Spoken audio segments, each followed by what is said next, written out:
The wind howled across the high plains, carrying dust and the faint scent of rain. Miles Dalton sat tall in the saddle, his new ranch stretching before him like a dream half won, half forgotten. The old fence posts leaned tiredly against time, the barn stood crooked on one side, and the house, well, it looked like it had seen more winters than men. He'd traded every coin, every restless night on the trail for this land. Now it was his. But dreams never came easy out here, and Miles knew that better than anyone. As he rode closer, the storm began to roll in, dark clouds pressing low against the hills.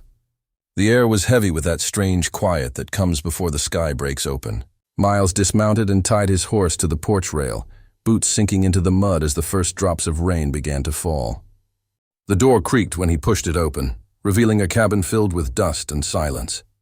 Cobwebs hung from the rafters like old curtains, and the faint smell of smoke still lingered from a fire that had long gone out. He set his hat on the table and took a deep breath. The place would need fixing, every nail, every beam, but it was his, and that was enough. Outside, thunder cracked, and the wind slammed something heavy against the barn. Miles turned sharply. He grabbed his coat and stepped back into the storm, rain now coming down in thick, cold sheets. The barn loomed ahead, its doors trembling with each gust of wind. One side was chained, the other side jammed shut by something he couldn't see. He pushed once, twice, and the wood groaned but wouldn't move. Water ran down his face as he muttered to himself, bracing a shoulder against the door. Then he saw it. An old iron lock rusted over, holding the doors together like a stubborn wound. He fetched his crowbar from the porch, wedged it beneath the lock, and pried with all the strength in his arms. The storm roared around him, and with a final crack, the metal gave way. The doors burst open so hard the wind nearly took him off his feet. Lightning lit the inside for an instant, hay scattered across the floor, broken tools, and the faint shape of something huddled near the back. He stepped inside slowly, boots crunching on straw.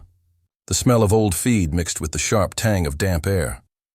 Another flash of lightning revealed what lay there, a small bundle wrapped in a wool blanket, half buried under hay.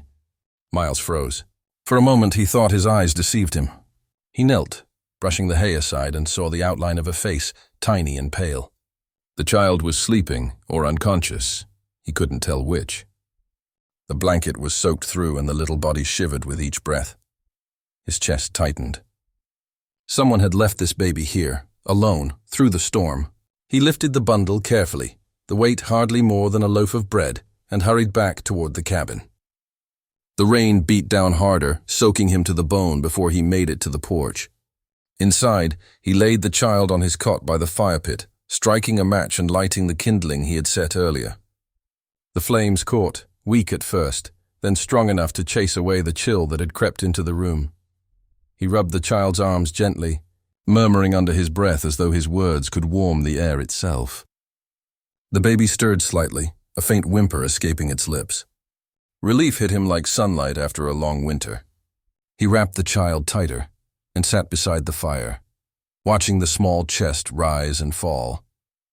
The storm raged outside, rattling the windows and shaking the walls, but in that little cabin, something new had taken root, something fragile and alive. Miles leaned back in his chair, dripping wet, heart pounding with a strange mix of fear and awe. He didn't know whose child it was or why it had been left here, but one thing he did know: he couldn't turn away. The land he bought had given him more than he'd bargained for. In one night, he had gone from a lone rancher chasing a dream to a man holding another life in his arms. The sound of thunder rolled across the plains, and for the first time in years, Miles felt something close to purpose. He stared into the fire as dawn began to touch the horizon, painting the storm clouds gold. Somewhere in that light he saw what the future might hold. Long days, hard work, maybe even redemption. The baby stirred again, and Miles whispered softly, promising without words that he'd see it through. The ranch had tested his strength that night, but it had also given him something worth fighting for. The morning after the storm broke calm and cold, the kind that made the earth smell clean and the sky burn pale blue. Miles woke to the sound of faint stirring by the fire. The baby was still wrapped tight in the wool blanket, tiny fingers curled against the edge. He crouched beside the cot and studied the child's face under the morning light. There was a smudge of dirt on one cheek, and the hair was the color of sun-dried wheat. The little one looked no more than a few months old, too young to be alone in such a world. Miles felt something heavy settle in his chest, the kind of feeling that didn't belong to logic or choice. It was simply there, like a promise whispered by the wind. He fed the fire again and poured a cup of coffee that had gone cold overnight. His mind turned over questions as the smoke rose in thin lines. Who would leave a baby on a forgotten ranch miles from town? Was someone in trouble? Was someone coming back for it? He stepped outside and scanned the fields, the horizon stretching unbroken except for the jagged silhouettes of mesquite and pine. No riders, no wagons, only quiet. By midday, the sun had dried the earth enough for him to saddle up and ride into town. He left the child sleeping in a basket by the fire, bundled in the blanket with a note scrawled in his handwriting in case fate played one of its cruel tricks while he was gone. He promised he would come back. The ride to town was long and silent, except for the rhythmic thud of hooves and the whisper of grass brushing the horse's legs. The sheriff's office sat at the edge of town, its paint peeling and its windows fogged from years of dust. Miles hitched his horse and stepped inside.